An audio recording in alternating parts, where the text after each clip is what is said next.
Hello student, আজকে যেটা আলোচনা করব ক্লাস 11 অর্থাৎ একাদশ শ্রেণীর ইতিহাস সাবজেক্টের লাস্ট মিনিট সাজেশান। এখানে আমি তোমাদের জন্য মাত্র 10টা প্রশ্ন বাছাই করে রেখেছি। বিগত বছরগুলিতে যেমন ছাত্রছাত্রীরা 100% বড় প্রশ্ন কমন পেয়েছে, আশা রাখা যায় তোমরাও এবছরে 100% বড় প্রশ্ন কমন পাবে এই 10টি প্রশ্ন যদি তোমরা করে যাও পরীক্ষার হলে। এখান থেকে তোমরা 5টা প্রশ্ন অবশ্যই কমন পাবে। তোমরা জানো 5টা প্রশ্ন লিখতে হয়, এক একটা প্রশ্নের নম্বর থাকে 8, অর্থাৎ 5 8 40, অর্থাৎ এই 10টা প্রশ্ন তোমরা যদি পরীক্ষার হলে করে যাও তাহলে 40 নম্বর কিন্তু তোমরা পেতে পারো। আর আজকের ক্লাসে যেটা আলোচনা করব, প্রথমে 10টা প্রশ্ন নিয়ে আলোচনা করব, অর্থাৎ সাজেশানটা নিয়ে আলোচনা করব, তারপর পরীক্ষার প্যাটার্ন নিয়ে আলোচনা করব, তারপরে তোমাদের একটা মডেল প্রশ্নপত্র দেখাবো। অর্থাৎ শেষ যে ক্লাস 11 অর্থাৎ একাদশ শ্রেণীর পরীক্ষা হয়েছিল 2020 সালে, ঠিক আছে, সেই 2020 সালের প্রশ্নপত্রটা তোমাদের দেখাবো কিভাবে প্রশ্নপত্রটা এসেছিল। যাই হোক, প্রথমে তোমরা সাজেশানটা দেখে নাও। অর্থাৎ 10টা প্রশ্ন, যে 10টা প্রশ্ন সবথেকে গুরুত্বপূর্ণ 10টা প্রশ্ন দেখো। প্রথম প্রশ্ন, হরপ্পা সভ্যতার নগর পরিকল্পনার বর্ণনা দাও, এই সভ্যতার পতনের কারণগুলি লেখো। তারপরের প্রশ্ন, নতুন রাজতন্ত্র ও টমাস ক্রমওয়েলের অবদান লেখো। 3 দাগের প্রশ্ন, পারস্যের ক্ষত্রপ্য ও চীনের ম্যান্ডারিনের বর্ণনা দাও। তারপরের প্রশ্ন, মধ্যযুগের ইউরোপের সামন্ততন্ত্র অর্থনীতিতে ম্যানার প্রথার প্রধান বৈশিষ্ট্য লেখো। পরের প্রশ্ন, প্রাচীন মিশরে নেফারতিতি ও ক্লিওপেট্রার কার্যাবলীর পরিচয় দাও। ক্লিওপেট্রার কার্যাবলীর পরিচয় দাও। তোমরা যদি চ্যানেল সাবস্ক্রাইব করে না থাকো এখনও পর্যন্ত, সাবস্ক্রাইব করে নাও, কারণ এই প্রতিটা প্রশ্নের অ্যান্সার আমি কিন্তু আলোচনা করে দেব তোমাদের পরীক্ষার আগে পর্যন্ত। অর্থাৎ তোমাদের পরীক্ষার আগে পর্যন্ত আমি এই প্রশ্নগুলোর অ্যান্সার কিন্তু আলোচনা করে দেব। পরের প্রশ্ন, প্রাচীন ভারতে নারীর সামাজিক অবস্থানের ওপর একটি প্রবন্ধ আলোচনা করো। তারপরের প্রশ্ন, ভারতের ইতিহাসে সুলতান রাজিয়া ও নূরজাহানের অবদান সংক্ষেপে আলোচনা করো। 8 দাগের প্রশ্ন দেখো, 4টি নদীকেন্দ্রিক সভ্যতার নাম লেখো, এই সভ্যতাগুলি নদীর তীরবর্তী অঞ্চলে গড়ে উঠেছিল কেন? তারপরের প্রশ্ন, গ্রিক নগররাষ্ট্র উদ্ভবের কারণ, বৈশিষ্ট্য ও পতনের কারণ লেখো। আর শেষ প্রশ্ন, প্রাচীন রোম ও ভারতের দাস প্রথার তুলনামূলক আলোচনা করো। অর্থাৎ এই 10টা প্রশ্ন তোমরা করে গেলে 100% বড় প্রশ্ন কিন্তু কমন পাবে। আর যেসব ছাত্রছাত্রীরা মনে করছো যে আমরা আরও একটু বেশি প্রশ্ন পড়তে পারবো, তোমাদের জন্য এই 4টে প্রশ্ন এক্সট্রা রেখেছি, দেখে নাও। প্রথম প্রশ্ন, এক্সট্রা প্রশ্ন, যারা খুব ভালো ছাত্রছাত্রী আছো যে মনে করছো না আমরা একটু বেশি পড়বো, তাদের জন্য। না হলে ওই 10টা প্রশ্ন করলে কিন্তু তোমরা কমন অবশ্যই পাবে। দেখো, সাম্রাজ্যবাদের সংজ্ঞা দাও, মৌর্য ও ম্যাসিডোনীয় সাম্রাজ্যের তুলনামূলক আলোচনা করো। পরের প্রশ্ন, কৌটিল্য অর্থশাস্ত্রে যে রাষ্ট্রনীতি সম্পর্কে ব্যাখ্যা করেছে তা লেখো। তারপরের প্রশ্ন, গুপ্ত যুগে ভারতীয় উপমহাদেশের সামন্ত প্রথার উত্থানের পটভূমি ব্যাখ্যা করো। কি বললাম?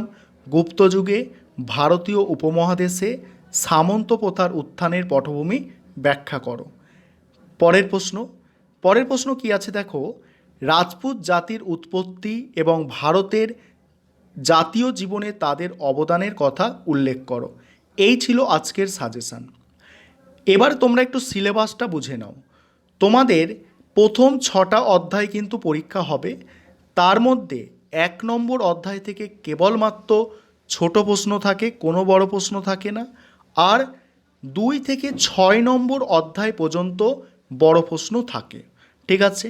যারা নম্বরের বিভাজন জানো না, তোমরা একটু দেখে নাও যে 24টা এমসিকিউ লিখতে হয় 24 নম্বরের। এমসিকিউ মানে 4টে অপশান দেওয়া থাকবে, একটা তোমাকে টিক মারতে হবে। এসএ কিউ অর্থাৎ এক কথা বা 2 কথায় উত্তর দাও, যেটা 2-3 লাইনে লিখতে হয় বা 1 লাইনে, সেরকম প্রশ্ন 16টা থাকে 16 নম্বরের। আর ডেসক্রিপটিভ টাইপ প্রশ্ন অর্থাৎ বড় প্রশ্ন 8 নম্বরের প্রশ্ন থাকে 5টা, এই 5 8 40, টোটাল তোমাদের 80 নম্বরের লিখিত পরীক্ষা হয়। এবারে তোমাদের মডেল প্রশ্নটা দেখাবো 2020 সালের শেষবারে যে ক্লাস 11 অর্থাৎ একাদশ শ্রেণীর পরীক্ষার প্রশ্নপত্রটা। তার আগে বলে রাখি, তোমরা যারা চ্যানেলে নতুন এসছো চ্যানেল সাবস্ক্রাইব করে নেবে। এখানে যে 10টা বড় প্রশ্ন আমি সাজেশান তোমাদের দিলাম, তোমাদের পরীক্ষার আগে পর্যন্ত অর্থাৎ 16 তারিখ পর্যন্ত তোমাদের কিন্তু প্রতিটা প্রশ্ন আমি আলোচনা করে দেব এই চ্যানেলে। আর যেটা বলার আছে, যে কারোর যদি মনে হয় যে পিডিএফ নোট লাগবে, তোমরা পিডিএফ সংগ্রহ করতে পারো, তার জন্য কিন্তু 200 টাকা লাগছে। পিডিএফ সংগ্রহ করার জন্য তোমরা এই নম্বরে হোয়াটসঅ্যাপ করতে পারো। পিডিএফে কী পাবে, এমসিকিউ, এসএকিউ এবং ডিএকিউ অর্থাৎ ডেসক্রিপটিভ অ্যান্সার টাইপ যে কোশ্চেন সেগুলো পাবে, অর্থাৎ 10টা বড় প্রশ্নের যে সাজেশান দিলাম সেই 10টা বড় প্রশ্নের অ্যান্সার পাবে। এমসিকিউর অ্যান্সার পাবে, যেসব এমসিকিউগুলো পরীক্ষায় আসতে পারে অর্থাৎ কমনযোগ্য সেরকম এমসিকিউ এবং সেরকম এসএকিউ। টোটাল সেটটা তোমার 200 টাকা লাগছে। আর যারা মনে করছো যে তোমরা ক্লাস দেখবে অর্থাৎ ইউটিউবে কোনো পয়সা লাগছে না, তোমরা পরবর্তীকালে আস্তে আস্তে সমস্ত ক্লাসের কিন্তু ভিডিও পেয়ে যাবে। আর যাদের মনে হচ্ছে যে না আমাদের পিডিএফ দরকার, তোমরা এই নম্বরে হোয়াটসঅ্যাপ করে তোমরা পিডিএফ সংগ্রহ করতে পারো 200 টাকা পেমেন্ট করে। আর এটা কিন্তু অনলি নোটের জন্য এই নম্বরটা, কোনো রকম মানে অন্য কিছু কথা বলার জন্য নয় এই হোয়াটসঅ্যাপ নাম্বারটা, কারণ হোয়াটসঅ্যাপ নাম্বারটা কেবলমাত্র নোট নেওয়ার জন্য। এবারে 2020 সালের প্রশ্নপত্রটা তোমরা একটু দেখো যে 2020 সালে কেমন প্রশ্নপত্র এসেছিল।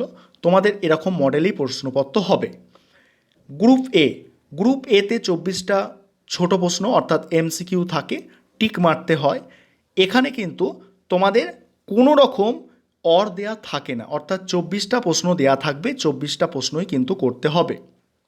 দেখো 24টা প্রশ্নই দেওয়া আছে, দেখো 24টা প্রশ্ন দেওয়া আছে, ঠিক আছে। 24টা প্রশ্নই তোমাদের অ্যান্সার করতে হবে। তারপর গ্রুপ বিতে থাকে তোমাদের এসএকিউ অর্থাৎ যেটা অতি সংক্ষিপ্ত উত্তর, সেই প্রশ্নগুলো। সেক্ষেত্রে তোমরা দু একটা এরকম অর পেলেও পেতে পারো, কিছু কিছু অর পাবে এক্ষেত্রে, ঠিক আছে। যে নয় এটা লেখো নয়তো এটা লেখো, এরকম অর এখানে পাবে এসএকিউর মধ্যে। 16টা এসএকিউ লিখতে হয়।